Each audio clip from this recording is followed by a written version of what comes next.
Hey guys, welcome back to my channel. It's Lexi, and today's video is going to be a little bit different from my channel, but it's very much needed and important, and I feel like I can bring some spice, some information, and some just relatability and personal experience to the topic. So most of the people in my audience are women. We do have a couple of men out there, so shout out to you guys. But today's video is going to be for those of us who experience menstruation, cramping, bacterial issues, gut flora, all that stuff I want to talk about, and kind of make this video a reference for my favorite products, tips and tricks, resources that you might be able to look into and stuff like that. So we're just gonna jump right in. No need for long talking. I was inspired to do this because I'm currently menstruating, and not even TMI, because we all go through it, and I don't want this to be like a taboo subject. This is a very obviously common and known subject that we all go through. So this video is inspired by me going through a pretty bad period. I know exactly why, and I have some tips and tricks and things that I know helped me leading up to it, during it, and what I can do to make it better next month and stuff like that. So this is going to be 10 tips and tricks that every girl, every woman, everybody should know for their feminine hygiene in general. I don't want to make this super long, but I will have some timestamps for things that I think are important throughout the video. Just check the box below for links, timestamps, and to obviously join the KandidKinks family and subscribe, because why wouldn't you want to? Like, honestly, you're gonna love it here. You're gonna love it here, okay? Sorry about the long intro. I can't help it. Let's just jump into the video. We have 3 parts to this video. The first part is going to be yeast infections, good bacteria, bad bacteria, gut flora, and stuff like that, because this is something that I personally have had issues with in the past, and I've really gotten it under control. And even when I get a little bit of discomfort, or I feel like it's rearing its head again, I can manage it at home and make it go away at home. FYI disclaimer, I am a speech therapist, okay? So I do not have medical experience in the female anatomy, anything like that. Everything I'm talking about today is from personal experience, things that have helped me. I'm not even talking about tips and tricks on the internet. This is something that I do, I live by, I've done, and I've experienced good and bad for this video. So just a little bit of FYI here. I'm not pushing products or anything like that. It's really truly my experience and things that have helped me. Tip number 1 is going to be handling your gut flora, your good bacteria in your gut from the inside. So things that I did and what really helps is going to be probiotics and fermented foods. So fermented foods include yogurt, kimchi, and the list goes on, as well as probiotics. You want to get your probiotics cold. You want them to be refrigerated and alive. You don't want, in my personal experience, you don't want to get the ones that are just on the shelf, because the ones that are alive are stronger and they just work faster. And I've tried lots of different ones. I get the one that is for women, for vaginal health specifically, because it helps with yeast overgrowth, and it also helps with your stomach and balancing out your gut bacteria. So that's the first tip. If you have any issues with yeast, anything like that, probiotics and fermented foods are your first step. Kimchi and yogurt, I'm talking about Yoplait. I'm not talking about Yoplait or Danimals or anything like that. I'm talking about the type of yogurt that tastes bad, okay? The one that's strong, one that's tangy. That type of yogurt is what you need to be taking or eating when you're having issues, or even just eating it regularly to help you stay regular. You get it? Okay, cool. I don't want to harp on too long. So the next tip I have for that yeast and overgrowth and gut health is going to be a feminine wash. Before I tried this feminine wash, I was against feminine washes. I've never used Summer's Eve or anything like that. so I don't have personal experience with them, but my doctor always told me to not even try to get involved with stuff like that. But I did try the Her Bar from KandidKinks and KURLS, and this is something that has literally been a staple in my hygiene routine from the time that I tried it. And when I tried the Her Bar, I said, oh, this is a different type of lifestyle that I wasn't accustomed to. And even now, if I'm eating lots of sweets and breads and sugary stuff and I feel my body becoming irregular, because once you have a yeast infection, you kind of can feel when you feel off. So even now, when I get a little bit off, I know that that soap helps to regulate me. So I don't recommend feminine washes often or ever, but if it's an all natural option that you can read and tell what's in it and it's very simple and it works, then I would say yes, go ahead. But definitely not the like Cevia's, like strawberry scented. I don't get involved with kind of stuff like that. I'm a really simple person. I like simple basic ingredients, especially when it comes to what I'm putting especially down there. So there's that. Okay, so a feminine wash that you can trust. So I'm not saying that you need to have this to have good vaginal health, but it does help, especially if you're prone to yeast infections. Some people are just more prone than others no matter what they do, which is something that we have to kind of like address and be okay with. Some of us are just more prone than others. When I was in college, I've been out of college for about 5 or 6 years now. No, 5 years now, Lord, getting old. So when I was in college, I had my first yeast infection and I was like, what is this? Why is this happening? Mom, I need to come home. Like, I'm dying out here. I've never had something before. It makes no sense. Call the police. I worked at a health food store at the time. That also really helped me get through and get information on what could help me going forward.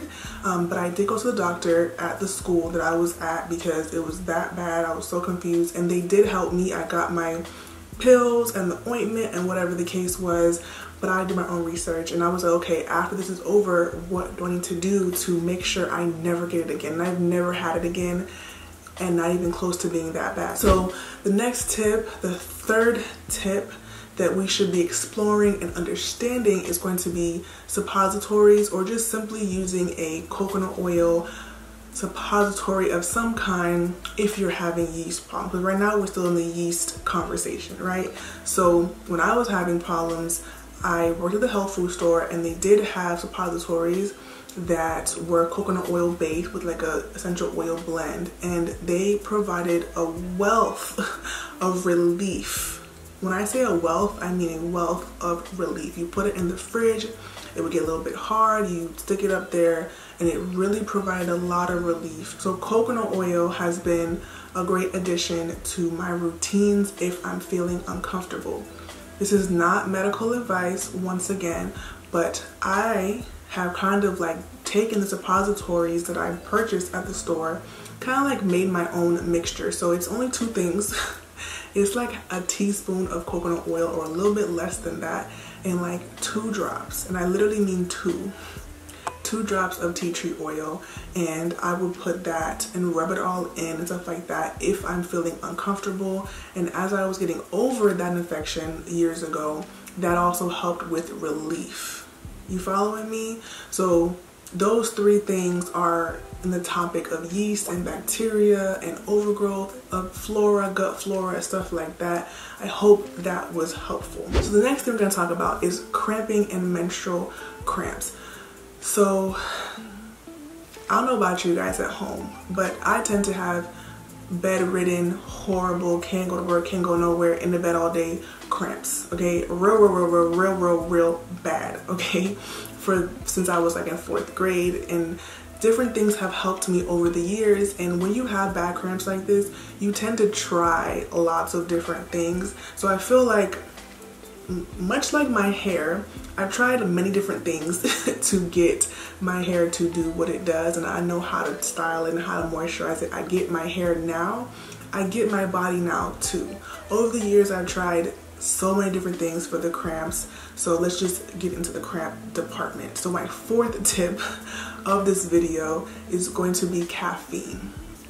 I know some people are kind of like, they don't like to drink coffee, they like to have caffeinated tea that gives them headaches and different things like that, and I completely understand that. But if you are someone that has no aversion or has no issue with caffeine, in my experience, caffeine has helped me a lot, okay?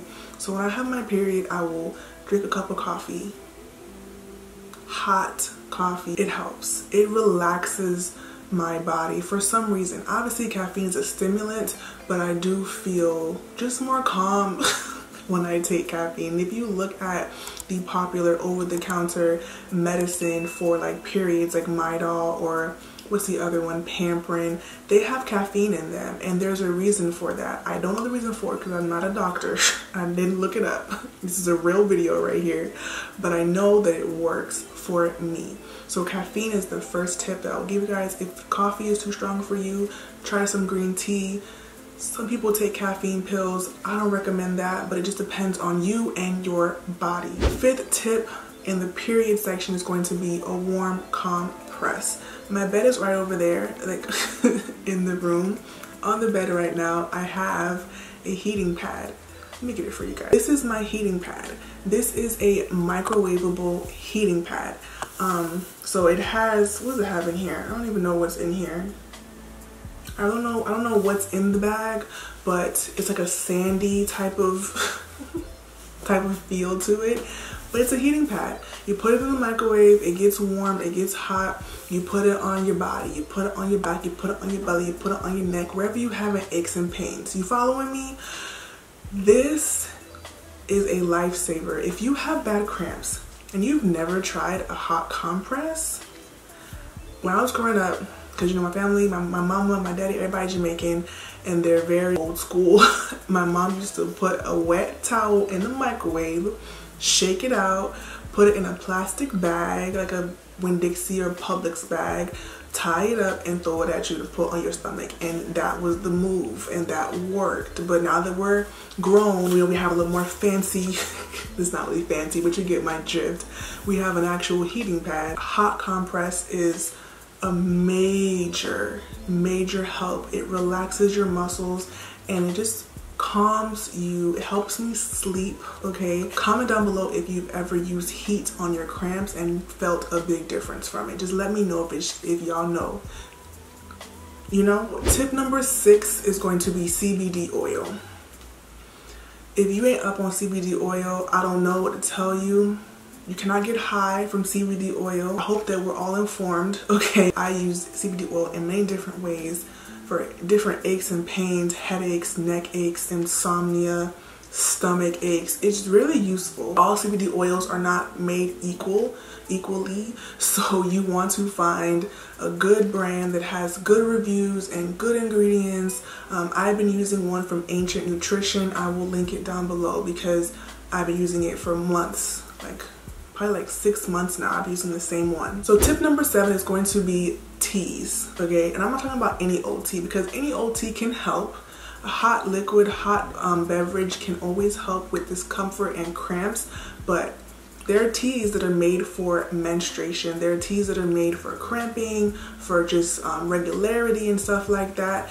And the brands that I love, there's 2 brands I've been drinking for years, and the first one is Yogi Teas and the second one is Traditional Medicinal. Those are 2 brands that I absolutely love, and they both have a period tea blend.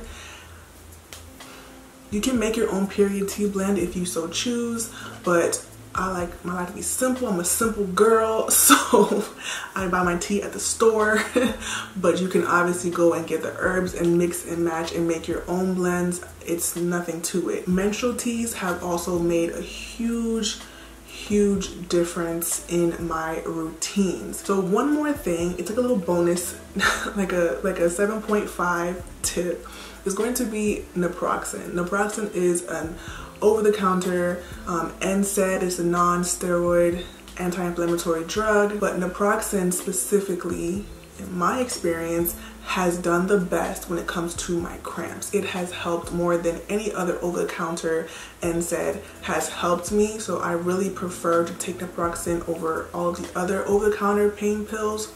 I like to take a pain pill the first day of my period. So I will incorporate a pain pill, some tea, some caffeine, and a hot compress. And that's kind of like my period package right there. I know people are against pain pills, but I take a pain pill once a month and that's when I take it when I have my period. I don't care anymore. I'm not trying to fight through it. I have things to do. So I take a pain pill once a month and it's been fine for me. If you're against pain pills, try the other tips first and then see how you can kind of fare without it. The tea can be really helpful and the CBD oil is also really helpful, but my period cramps are so bad that I don't even try to push myself to bear it anymore. I'm past that stage of my life, okay? It's okay to take a pain pill once a month in my opinion, and I'm just fine, you know, but it's a personal thing. You do what you can, you do what you want. So I have 3 more tips, and these tips kind of go into the general health department, not in a particular box. So my 8th tip is menstrual cups.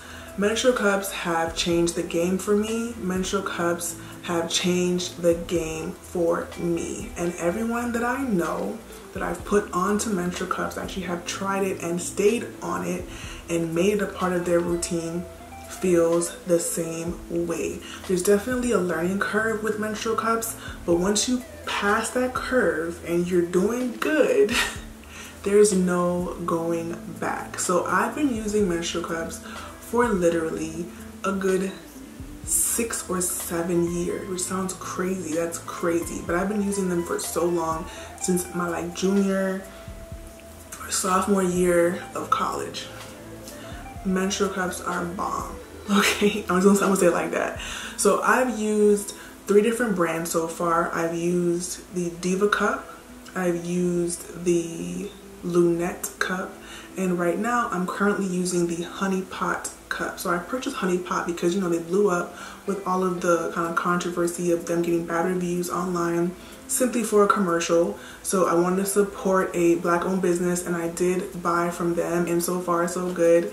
I'm used to them by now, like the cups in general, so I knew how to put it on, put it in, and it was just fine.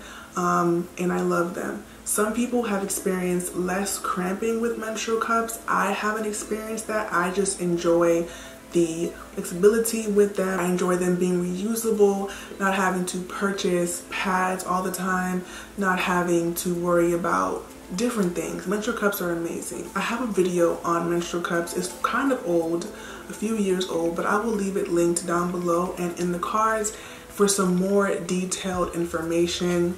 If you guys want a review of the Honey Pot menstrual cup, or some how-to or some information deeper in menstrual cups deeper in that department, comment down below and let me know. If you happen to use menstrual cups, let me know, because they have changed the game for me. And if some people claim they've helped with their cramps, it could be a really good addition to your routine as well. So my 9th tip is going to be to use 100% cotton organic pads and tampons and panties if you do use pads and tampons, because I've experienced a lot less odor and a lot less just different things that we don't want happening down there when I use my cup. But if I also use an organic or 100% cotton pads and tampons, I also have a much better experience. I have a lot less odor and it just feels better over the years specifically. So I know that pads and tampons that don't have dyes and scents and colors, and the ones that are organic, are more expensive and they can break the bank, and it's not fair at all. But I have found nowadays when I'm in Target or Walmart, I do see brands that are doing like an organic top layer, or they're doing like, they have more affordable options than they did a couple years ago. So I'm gonna link some brands that I have tried down below if you guys are interested in organic or 100% like cotton tampons and pads. I will leave some brands that I personally use and like down below. And then the 100% cotton panty thing is important if you're having issues with yeast or discomfort or bacterial vaginosis. The cotton really does help because it's very breathable. You never want to have your area sweaty and crunched up and uncomfortable. You want it to be breathable at all times, for many different reasons, to help it keep it balanced. Again, I'm no doctor, so you know, this is just personal experience. So my last tip, my 10th tip, is pretty basic, pretty simple, pretty common, but I do think that it's actually really important, and I've noticed a difference in my health, in my experience when I do this, and that's going to be to dry yourself completely. Definitely want to make sure that your area is completely dry, because if it's not, you can obviously create a more welcoming and a more comfortable place for bacteria to live and grow, and nobody wants that, okay? Nobody wants that. So I hope this video was helpful and comprehensive. I wanted to touch on very popular and common topics that we all have experienced or can experience in the future. There are obviously some more topics that I didn't really talk about in today's video, like bacterial vaginosis or different things like that, like PCOS. You know, there's so many different factors that could affect your vaginal health, but I wanted to bring you a more personalized video that has things that I have personally experienced and things that I have tried and that I love. I don't want to tell you tips that I don't really know if they work or not. And another bonus tip that affects my cramps tremendously is physical activity. So I work out very often, I'm pretty active, but when I'm actually running, like going for jogs often, like 3 to 4 times a week, my period cramps are significantly less than they are if I'm just lifting weights or doing yoga. I don't know why, but my body likes when I'm running because the period cramps be gone. But I haven't been running like that, so my period cramps this month, child, I was in the bed all day, okay, all day, okay. But video done, video log off. I appreciate you guys. I hope that you learned something or you feel inspired to try different things. Everything that I mentioned that is purchasable will be linked down below, as well as any other tips and tricks I can think of. If you want to help your fellow women out in the comment section and help me out, possibly leave some things that you guys do when your period comes on, before your period comes on, whatever the case is, yeast, bloating, whatever the case is. Leave some tips down below for all of us to read and get some insight and all of that jazz. If you are still here, like right now, after this long video, and you have not joined the KandidKinks family, I don't know what to tell you. I don't know why that would be, but I'm encouraging you to join the family and stick around because I love you guys, and I will see you in the next one. Bye. Let me know, was this video helpful? I think it was a pretty good one. I enjoyed making it. I think that it was good. I'm proud of myself.